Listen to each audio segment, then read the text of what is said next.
fresh hopes on trade, Iran and the Amazon as world leaders wind up their summit. The Federal Environment Minister being sued for putting coal above culture, a surge in accidental overdoses, and the Crows chief says no one is exempt from a review into the club's lost season.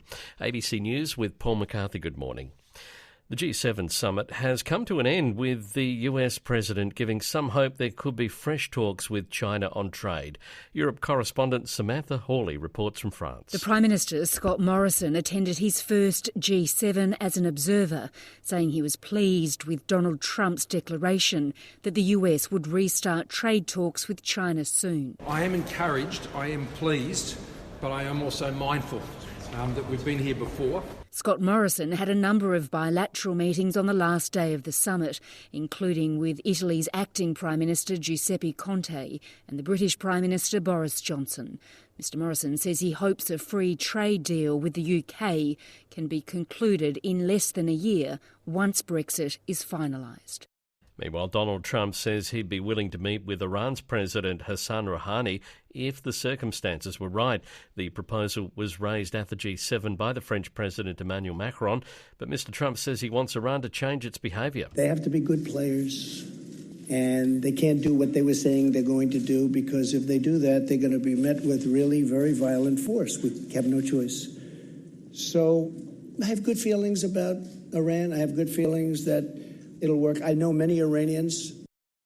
And the G7 member states have also pledged firefighting aircraft and more than $30 million to help Amazon countries fight the fires that are raging in the forests. Michael Forno has more. A record number of blazes are ravaging the world's largest rainforest, many thought to have been deliberately started in Brazil.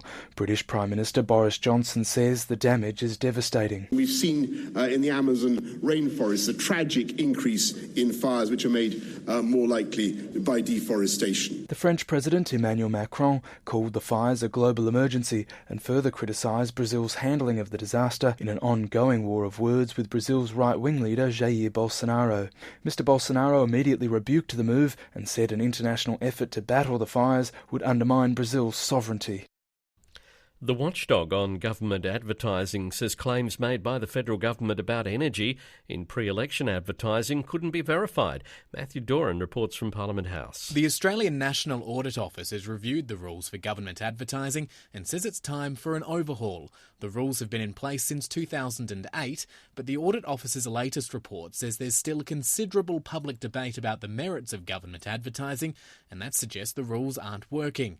The review looked at recent advertising in health and childcare, but singled out the Coalition's $30 million pre-election campaign on energy. It said it couldn't verify how accurate the claims made in the advertising were, and noted the language and tone was similar to that in ministerial press releases.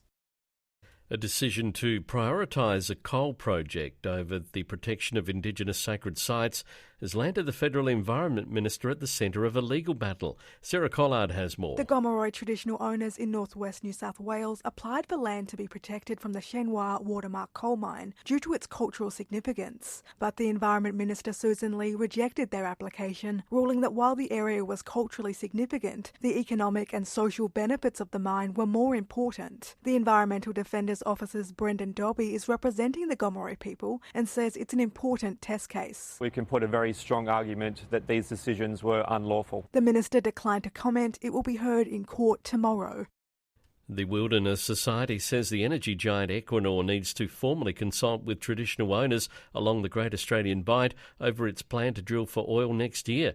SA Director Peter Owen says formal consultation is a must. We'd just like the opportunity to do what consultation is supposed to do, and that is to be able to provide feedback and collaboratively help, develop and inform their plan, rather than just being sent a plan that's largely a complete document and asked to comment on it. I mean, that's not consultation. So we expect Equinor to have to abide by the formal consultation requirement under the NOPSEMA regulations. Wine production at McLaren Vale is set to get a boost with the construction of a new 600 megalitre water storage facility.